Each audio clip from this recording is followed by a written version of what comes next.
Elle est ouverte à toute personne désirant créer ou développer une entreprise, ainsi qu'à toute personne, à toute PME existante, qu'elle soit cliente de Société Générale ou non, qu'elle soit bancarisée ou non. La maison de la PME s'articule sous forme d'un business center et prend en compte tous les besoins de l'entreprise depuis l'étape de création, en passant par sa structuration, sa formalisation et l'accès au financement. Donc, l'objectif est d'accompagner la croissance de nos PME à travers le financement de leur développement. La maison de la PME, c'est un espace physique sur le VGE où les PME peuvent retrouver l'ensemble de l'écosystème économique à travers une offre de services diversifiés. Cette agence comprend un espace d'accueil digitalisé pour un profilage client parfait et une affectation vers le partenaire adéquat. Un espace convivial pour des B2B entre la PME et les différents partenaires présents. Un espace de formation composé d'une grande salle de plus de 100 places qui est modulable en 3 espaces pour les différents ateliers. Une salle de réunion de 15 à 20 places. Une salle d'attente également qui est modulable pour les ateliers. Et on a un espace chargé d'affaires Société Générale pour la prise en charge immédiate des besoins d'accompagnement de la PME. Donc, c'est tout un dispositif pour accueillir les PME dans des conditions optimales. La maison de la PME accompagne les entrepreneurs dans leur croissance en fonction surtout de leur niveau de maturité en leur offrant des produits sur mesure qui sont réunis sous 2 axes. Nous avons les produits financiers. Parmi la large gamme de produits bancaires et financiers de Société Générale, nous pourrons citer les produits d'investissement, les crédits à court, moyen et long terme, les produits de financement du cycle d'exploitation à travers certains produits tels les découverts, les sports, les escomptes et autres, le cash management avec ses solutions en ligne, e-relevé et Sogé CashNet, la structuration et le conseil financier, les solutions de couverture de change avec notre salle de marché pour accompagner nos PME sur leurs transferts et leurs achats de devises. À côté de ça, l'innovation, ce sont les produits non financiers qui sont proposés par nos partenaires au sein même de la maison de la PME et qui portent sur la gouvernance et la structuration de la PME, tels la formation et le coaching, les panels d'échange, le networking et le mentorat, l'accompagnement à la création d'entreprises et à la formalisation des projets, l'accompagnement au développement extérieur de la PME par l'exportation. Donc, si je vais schématiser l'offre de services de la maison de la PME autour duquel gravitent nos différentes offres. Donc, on a l'accueil, on a l'espace digitalisé, on a l'espace d'accueil pour les chargés d'affaires, pour prendre en charge les besoins de la PME, l'espace coworking et plus bas les différents services proposés que j'ai énumérés tout à l'heure. Nous sommes accompagnés sur le volet gouvernance par des partenaires qui sont de divers ordres de métiers.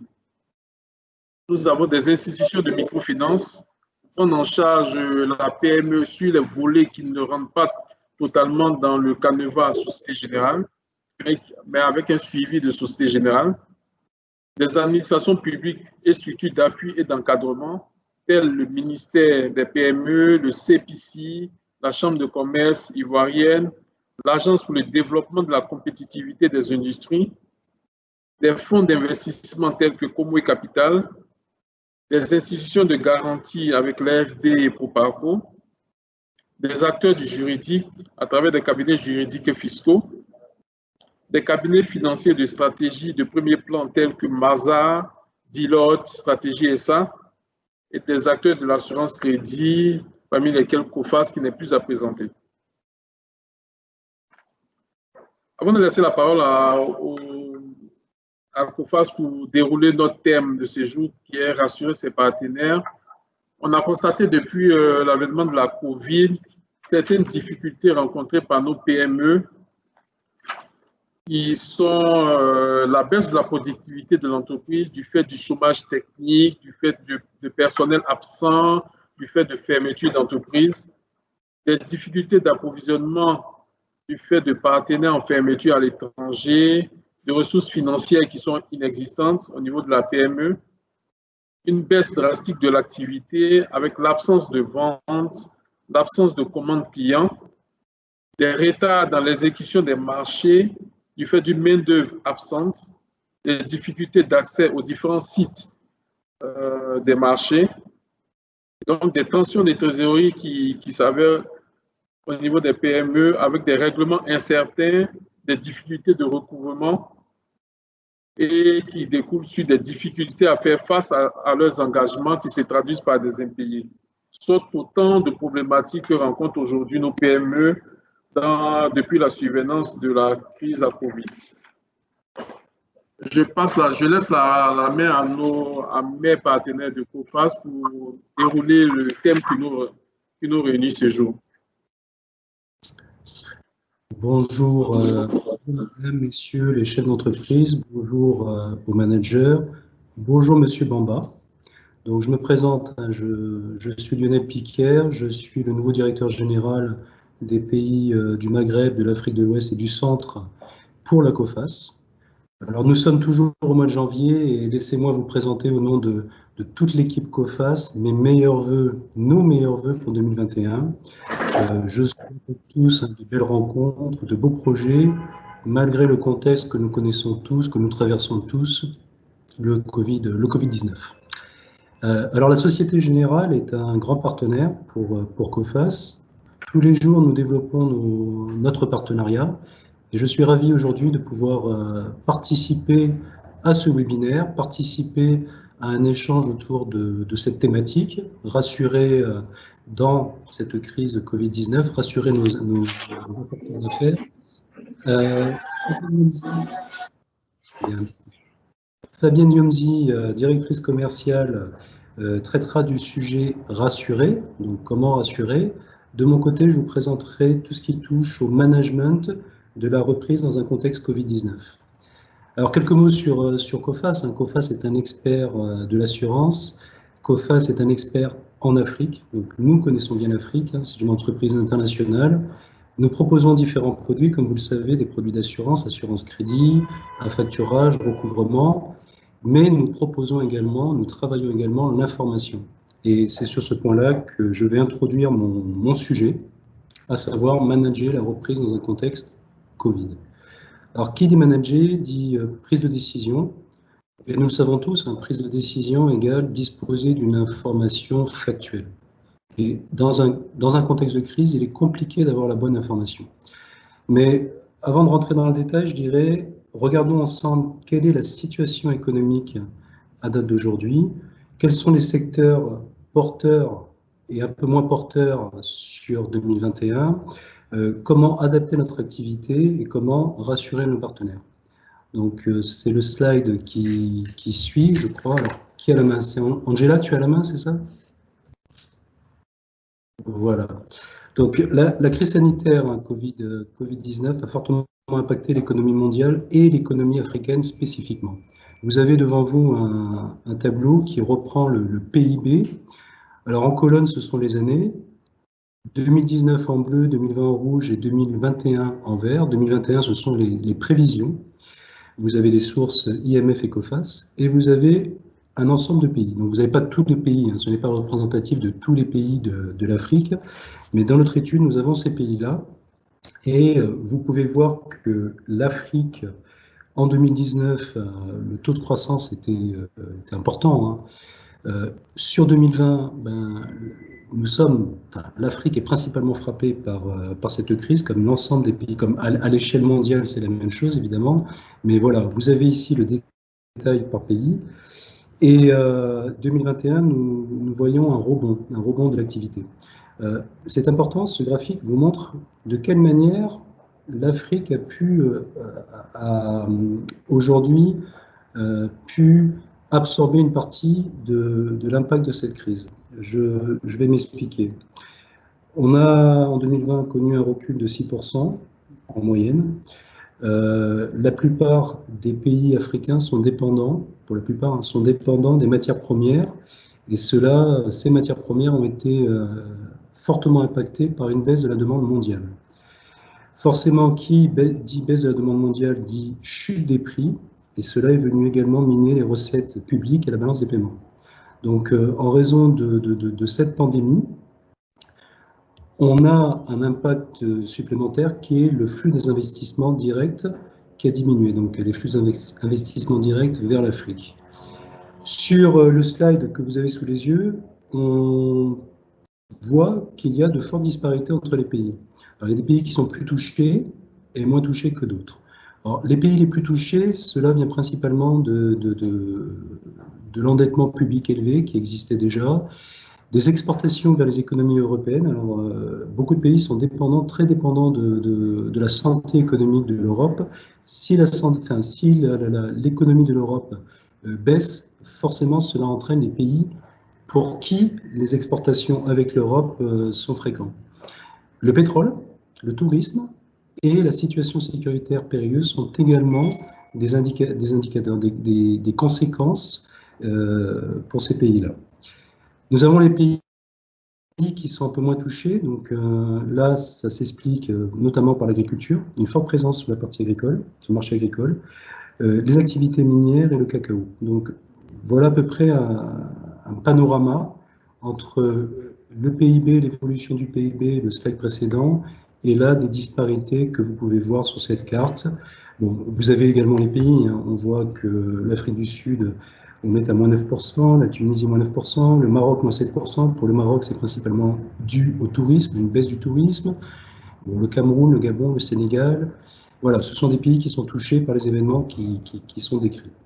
Bon, il faut quand même avoir en tête que l'Afrique s'en sort plutôt bien.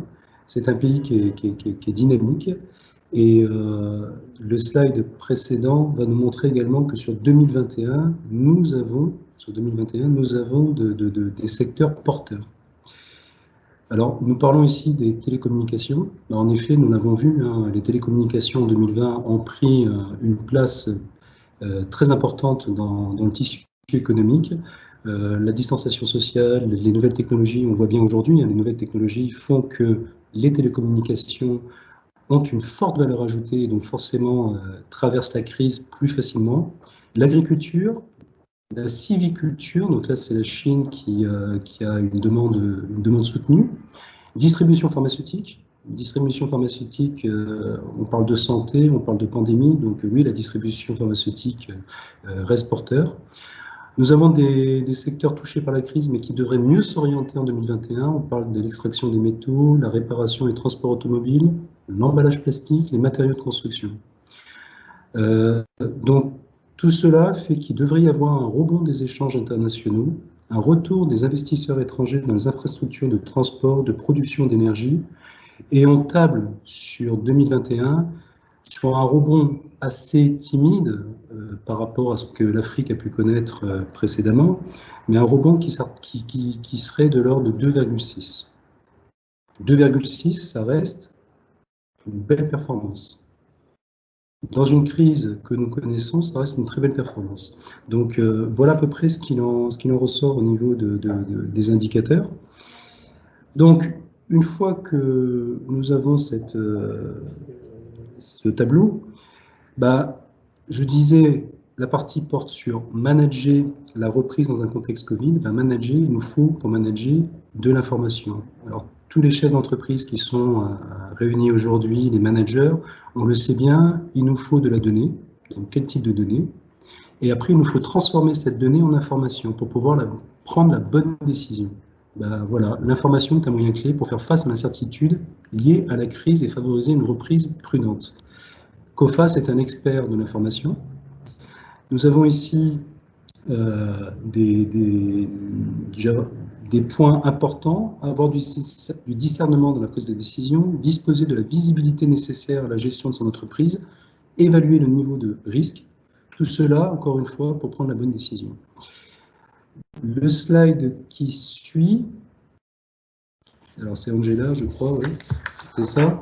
Donc, le slide qui suit, je dirais, met en exergue le levier pour une bonne reprise. Alors, comme je disais, disposer d'une information fiable, pertinente, complète et actualisée, oui.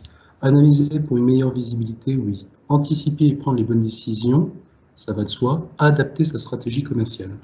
Donc, une fois qu'on a dans cet environnement compliqué que l'on connaît, une fois qu'on a l'information et la bonne information, on peut prendre, nous l'espérons tous, la bonne décision. En tout cas, on a assez d'informations pour prendre la décision. Et forcément, on peut adapter sa stratégie commerciale. Donc voilà à peu près ce que moi je souhaitais dire au nom de COFAS. Pour résumer, nous avons des indicateurs qui sont représentatifs de la crise en 2020. Vous l'avez vu sur le premier slide avec le PIB, l'évolution du PIB. D'autres indicateurs qui nous montrent que les disparités sont différentes entre les pays. L'impact de la crise est différent, cela dépend des secteurs d'activité également. Et en 2021, un rebond. En 2021, un rebond avec une forte, je dirais, une disparité également sur les différents secteurs d'activité. Et enfin, dans tout cet environnement-là, prendre la bonne décision, ça sous-entend avoir la bonne information. Et COFAS est également à vos côtés, tous, pour fournir une information de qualité. Je vais donc passer, si vous n'avez pas de questions, je pense que les questions viendront à la fin. Donc c'est Fabienne qui va maintenant vous parler de la partie de comment rassurer dans ce contexte de Covid-19, dans ce contexte de crise. Alors Fabienne. Merci Lionel. Mesdames, Messieurs, bonjour. Encore une fois, merci d'avoir pu dégager de votre temps pour participer à ce webinaire qui s'inscrit dans une chronologie liée au cadre du partenariat que nous avons avec la Maison de la PME. Nous allons avec la Maison de la PME tout au long de l'année 2021 décliner plusieurs webinaires comme celui-ci. Nous sommes en partenariat avec la Maison de la PME, je crois que M. Bamba l'a dit en introduction, depuis 2019. Nous sommes partenaires en Côte d'Ivoire, au Sénégal et très bientôt au Cameroun. Donc, nous aurons l'occasion tout au long de cette année de pouvoir nous retrouver tous ensemble autour de webinaires comme celui-ci où nous discuterons de diverses thématiques. Donc, nous avons souhaité introduire ces webinaires avec ce sujet aujourd'hui qui est quand même un sujet d'actualité. Comment rassurer nos partenaires d'affaires pendant ou après la crise Covid? La crise Covid, c'est un événement qui a impacté tous les secteurs d'activité, toutes les entreprises, quelle que soit leur taille. Et aujourd'hui, il faut être capable de démontrer à ses partenaires que nous restons une structure solide qui respecte ses engagements. Les relations d'affaires partent de la confiance. Un fournisseur qui décide de faire du crédit à son client, un banquier qui décide de faire du crédit à son client, le fera sur la base de la confiance et de la relation qui existera avec ce client-là. Donc, il est important de pouvoir démontrer à son partenaire qu'on est une entreprise sérieuse. Mais avant de rentrer dans le détail sur ce point, je souhaiterais vous présenter COFAS, le réseau COFAS, qui nous sommes. Donc, COFAS, c'est 200 experts en Afrique. Nous sommes présents sur 14 pays d'Afrique et organisés en 3 pôles. Vous avez la région Afrique du Nord, qui est donc gérée par le Maroc, qui est le hub sous-régional. Vous avez la région, Afrique, je dirais Afrique du Nord et Centre et Ouest. Donc, on est tout un pôle qui s'appelle Maghreb, Afrique centrale et Ouest. Et donc, vous avez le siège qui est le Maroc. Le Maroc gère les activités pour l'Algérie, la Tunisie, l'Égypte.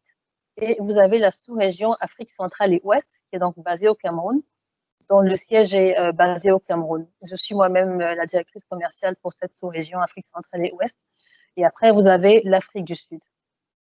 Donc, COFAS, c'est, je disais, 14 pays, c'est 200 experts, c'est 49 000 limites de crédit que nous octroyons au quotidien sur les entreprises africaines. Ça veut dire que nous sommes interrogés par divers clients, diverses banques, divers fournisseurs pour lesquels nous avons octroyé des garanties sur 49 000 entreprises. Donc, nous avons aujourd'hui une veille régulière que nous faisons sur ces entreprises-là. Nous avons la possibilité aujourd'hui d'accompagner nos clients sur des actions de recouvrement de créances et nous avons un taux de recouvrement très positif qui est d'ailleurs l'un des meilleurs sur le marché de 74%. Nous sommes experts dans la relation B2B, dans le commerce général, dans le commerce extérieur et nous organisons régulièrement des colloques risque pays, des séminaires risque pays et nous effectuons des analyses macro et microéconomiques sur les analyses de risque et de secteurs d'activité. Donc, si on va sur la slide suivante. Rassurer ses partenaires d'affaires, oui, mais comment? Je l'ai dit en introduction que les partenaires d'affaires, ça peut être le fournisseur qui accorde du crédit à son client ou même le client qui passe une commande à son fournisseur et qui souhaite recevoir sa marchandise. C'est le banquier qui accorde du crédit. Et donc, il faut être capable de pouvoir donner des signaux forts à son partenaire pour le rassurer dans un contexte où nous avons des facteurs exogènes qui viennent influencer le fonctionnement de nos activités. Donc, le plus important, c'est de démontrer notre réputation, démontrer que nous sommes une entreprise sérieuse et fiable. Donc, les trois pôles que nous avons identifiés, le principal est le comportement de paiement. Il est important d'avoir un bon comportement de paiement, d'honorer ses engagements et de respecter les délais de prestation qui ont été négociés avec son partenaire. Donc, honorer ses engagements, c'est quoi? C'est rembourser les créances, les dettes qui ont été octroyées auprès de ses fournisseurs ou auprès de son banquier. C'est respecter les commandes qui ont été initiées par les différents clients dans les délais, bien évidemment, parce qu'il y a des délais qui sont octroyés, qui dit crédit, dit délai de paiement, délai de remboursement. Donc, il est important de pouvoir respecter les délais de crédit qui ont été octroyés par ses partenaires d'affaires.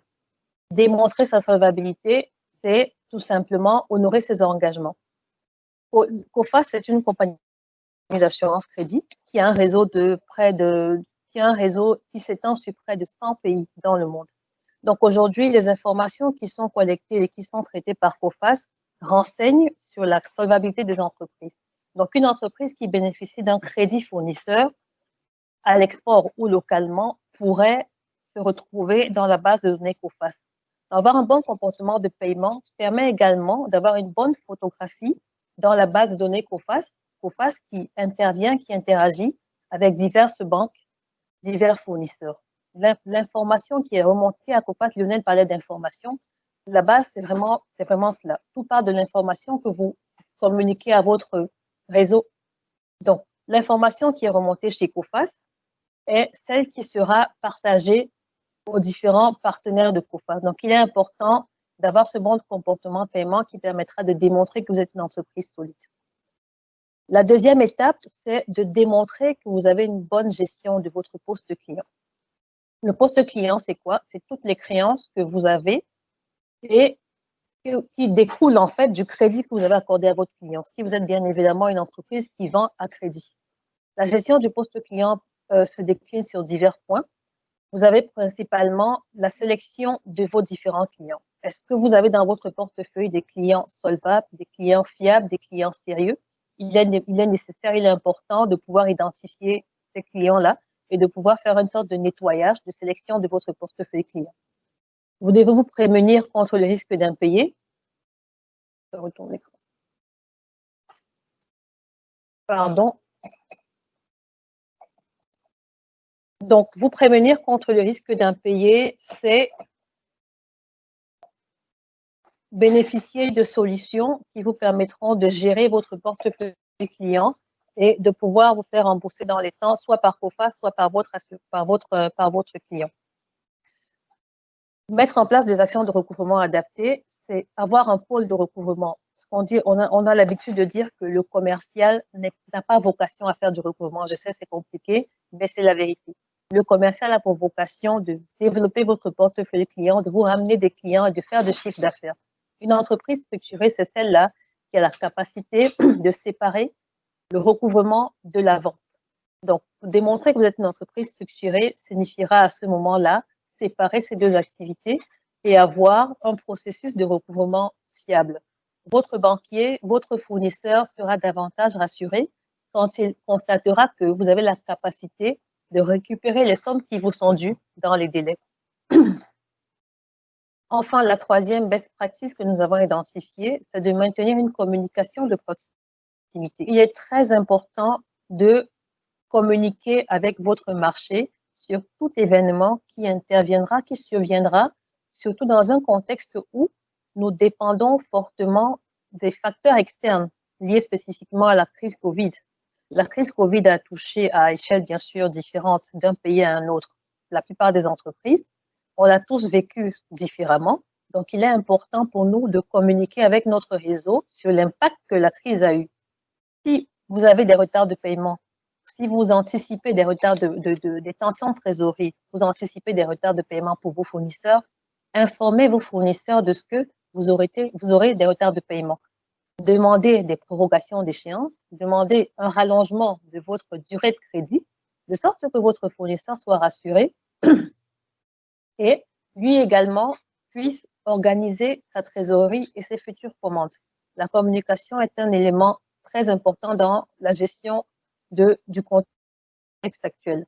Partagez les informations sur votre activité. Les informations sont partagées à qui? Au banquier, à Coface, qui est l'assureur crédit, qui est un assureur crédit sur l'échelle mondiale.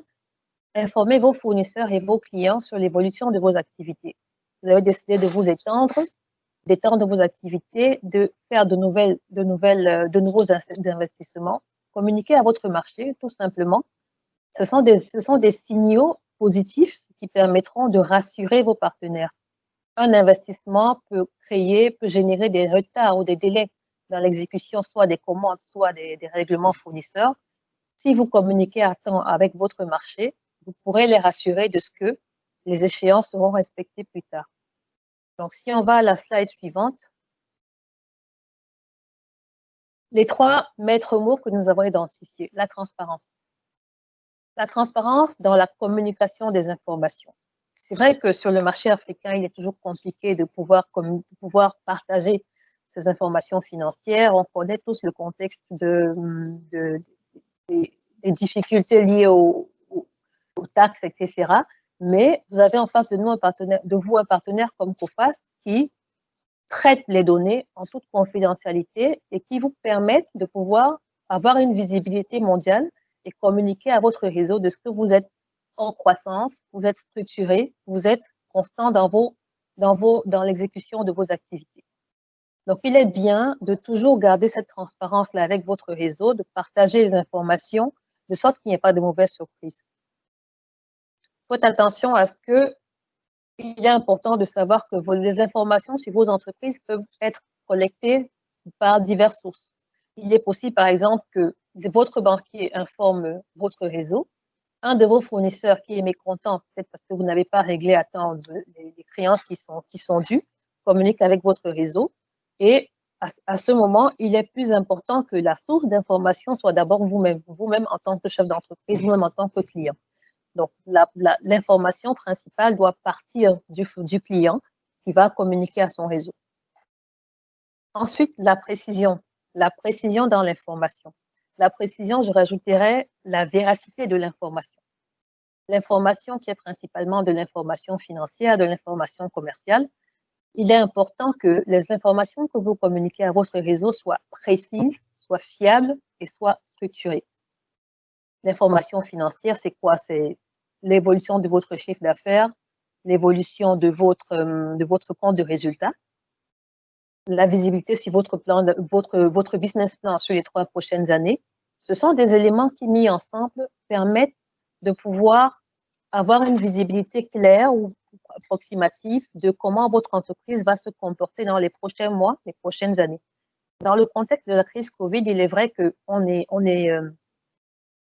la bonne nouvelle, c'est qu'il y a le vaccin qui est en train d'être mis en place, mais on n'a toujours pas beaucoup de visibilité sur comment le contexte évoluera dans les prochains mois, spécifiquement en Afrique. Vous avez également, vous, réajusté vos plans d'action, vous avez réajusté vos budgets, vous avez réajusté vos business plans, communiquer avec votre marché et indiquer comment vous vous adaptez vous-même à la crise. Je disais tantôt que COFAS est un assureur crédit qui a un réseau très large. Plus vous communiquerez avec votre réseau, plus vous serez visible. Enfin, l'anticipation. L'anticipation, c'est quoi? C'est comment est-ce que vous gérez des événements qui peuvent survenir. Nous les connaissons pratiquement tous. Les événements qui peuvent survenir, ça peut être des événements politiques, ça peut être des événements économiques, ça peut être des catastrophes naturelles qu'on anticipe difficilement, mais il y a toujours des événements qu'on peut anticiper, des événements internes même propres à l'entreprise. Donc, il est important pour vous d'être capable de les anticiper et de les annoncer à votre réseau, de sorte qu'il n'y ait pas de mauvaises surprises. Aucun fournisseur ne veut découvrir à un jour de règlement de sa facture que finalement son client ne peut pas régler parce que voilà, il a également des dettes clients qu'il n'arrive pas à recouvrer. L'anticipation, c'est informer votre réseau, informer votre marché de comment vous gérerez votre trésorerie, comment vous gérerez votre entreprise dans les prochaines semaines, les prochains mois, de sorte vraiment, comme je disais, à garder la relation de confiance, parce que tout part de la confiance. Donc, si je vais à la prochaine slide, quelles sont les solutions que COFAS vous propose pour pouvoir rassurer vos partenaires? Donc, COFAS, c'est un assureur crédit. La solution principale de COFAS, c'est de sécuriser toutes les ventes à crédit qu'une entreprise fera à d'autres entreprises, que ce soit des ventes locales ou des ventes à l'export. Autour de cela, vous avez des solutions complémentaires telles que le recouvrement de clients. Vous avez certainement dans votre portefeuille des mauvais payeurs, des clients qui tardent à vous rembourser. Vous pouvez solliciter COFAS de sorte que COFAS vous accompagne dans le recouvrement de ces créances-là. Il est bien que votre réseau sache que vous êtes accompagné de partenaires solides tels que COFAS, qui a quand même une présence dans plus de 100 pays, qui est noté A par Fitch. Vous démontrez à votre réseau que même si vous êtes une PME, même si vous êtes une entreprise qui se structure progressivement, vous êtes entouré de partenaires solides tels que COFAS, tels que Société Générale, dans le recouvrement de vos clients. Ensuite, l'information commerciale. On a parlé d'information, c'est le maître mot aujourd'hui. L'information commerciale correspond aux données qui vous seront mises à disposition par COFAS sur votre réseau. Vous avez un potentiel fournisseur, un potentiel client avec qui vous voulez rentrer en relation d'affaires. Vous ne le connaissez pas. Vous pouvez interroger COFAS pour avoir des informations précises sur ce futur partenaire-là, de sorte à pouvoir prendre des décisions de crédit, prendre des décisions d'achat en fonction de la structure, de la santé financière de ce potentiel partenaire. Vous avez l'information et vous avez le monitoring qu'on verra tout à l'heure. Les bases de prospection correspondent également à un produit d'information, une déclinaison. La base de prospection, c'est une liste d'entreprises que nous extrayons de notre base de données. Ce que COFAS aujourd'hui en Afrique, c'est plus de 15 000 entreprises. Je parle que du Cameroun, Côte d'Ivoire et Sénégal. C'est près de 15 000 entreprises sur lesquelles COFAS a régulièrement de l'information qui est mise à jour. Et vous pouvez, vous, en tant que chef d'entreprise, demander une extraction de la base de données COFAS qui vous permettra d'identifier des potentiels clients, des potentiels fournisseurs avec lesquels vous souhaiteriez contracter. Et ces informations seront bien évidemment sur des entreprises qui ont une note positive. Il y a des bons payeurs et des mauvais payeurs. L'extraction de la base de prospection sera sur la base des critères que vous aurez identifiés en termes de chiffre d'affaires, en termes de secteur d'activité, en termes de zone géographique. Et cette base de prospection vous permettra d'aller vers de nouveaux clients, d'aller vers de nouveaux fournisseurs et des clients et des fournisseurs sains, parce que préalablement identifiés par COFAS. Enfin, la certification bon payeur. Je vais rentrer dans plus de détails sur la prochaine slide, la slide suivante. La certification bon payeur, c'est une note, c'est une évaluation qui est faite par COFAS sur des entreprises qui ont un bon comportement de paiement et qui sont référencées dans la base de données COFAS. Donc, si on va à la slide suivante, COFAS Information, je vous ai dit, c'est l'information financière qui est mise à disposition des entreprises. L'information se décline en plusieurs types. Vous avez les rapports de solvabilité. Les rapports de solvabilité, ce sont des rapports. Ce sont des rapports qui vous donnent une information complète sur l'historique d'une entreprise, son actionnariat, ses fournisseurs, ses clients, ses banques, ses engagements, quand les informations sont bien évidemment disponibles. mais surtout ses données financières, sa santé financière. C'est-à-dire que nous avons la capacité de mettre à votre disposition le compte de résultat, le bilan d'une entreprise sur les 3 dernières années. Dans un contexte comme celui de la COVID où on a des difficultés à avoir de la visibilité, il est important de pouvoir contracter avec des partenaires qui nous fournissent, sur lesquels nous avons des informations fiables.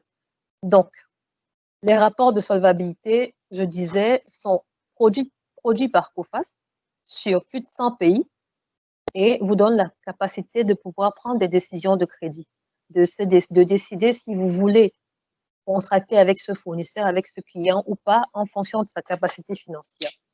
En plus du rapport d'information, vous avez les notes, ce que nous appelons le Debtor Risk Assessment, le DRA. Le DRA est la note d'évaluation, l'évaluation de l'entreprise qui est faite par COFAS en fonction de sa santé financière. Donc, le DRA correspond à un rating sur 10.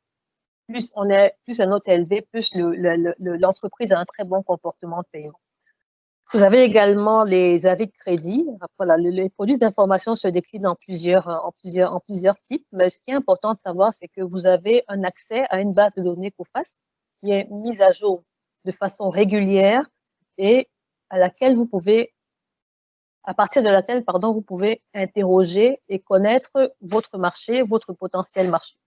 C'est un portail, c'est un accès en ligne qui vous permet d'avoir l'information et d'avoir du monitoring, donc des alertes lorsque la situation financière d'un de vos partenaires, évolue. Ensuite, vous avez la certification bon payeur, le label de qualité que COFAS délivre. La certification bon payeur, c'est une certification, c'est un diplôme que nous délivrons aux entreprises qui ont un bon comportement de paiement. Il n'y a rien de mieux pour pouvoir communiquer avec son marché et indiquer que nous sommes une entreprise structurée et sérieuse. Vous avez certainement pu constater, lorsque vous allez dans certains bureaux, vous avez pu voir dans certains bureaux des certificats COFAS. COFAS délivre ces certificats aux entreprises qui respectent leur délai de paiement, qui respectent leurs engagements en termes de temps, en termes de montant et qui n'ont pas enregistré chez COFAS d'impayés. Bien évidemment, il y a une analyse préalable qui est faite par COFAS pour pouvoir identifier des entreprises qui bénéficieront de ces certificats, mais vraiment, c'est un produit qui vous permet de vous différencier de vos concurrents et qui permet de rassurer non seulement vos banquiers, parce que les banques aujourd'hui sur nos différents pays reconnaissent la certification COFAS. Les fournisseurs étrangers, si vous souhaitez par exemple importer de la marchandise, les fournisseurs ne vous connaissent pas, ils ne sont pas venus en Afrique. Donc, il est important de pouvoir brandir votre certificat COFAS, de dire « Je suis une entreprise sérieuse, je suis une entreprise solvable. La preuve, je suis notée par COFAS et je bénéficie d'un crédit fournisseur. » Donc, voilà, grâce à ces différentes solutions, vous avez la capacité de pouvoir, nous le pensons, rassurer vos différents partenaires. On a parlé du banquier, on a parlé du fournisseur, on a parlé du client. Il est très important également de communiquer avec vos différents clients. La certification COFAS, c'est également de démontrer que vous respectez vos engagements vis-à-vis de vos clients, parce que vous avez des clients qui passent des commandes et qui souhaitent se rassurer que les délais de règlement client, les délais de livraison sont respectés. C'est vrai qu'on fait plus une déclinaison sur le crédit fournisseur, mais il est également important de respecter vos engagements vis-à-vis de vos clients. Donc, voilà présenter de façon globale les différentes pistes qui ont été identifiées par COFAS pour pouvoir assurer vos partenaires d'affaires. Je pense que nous allons sans plus tarder entrer dans le jeu de questions-réponses. Nous serons ravis de pouvoir répondre à ces différentes questions que vous aurez identifiées. Je vous remercie.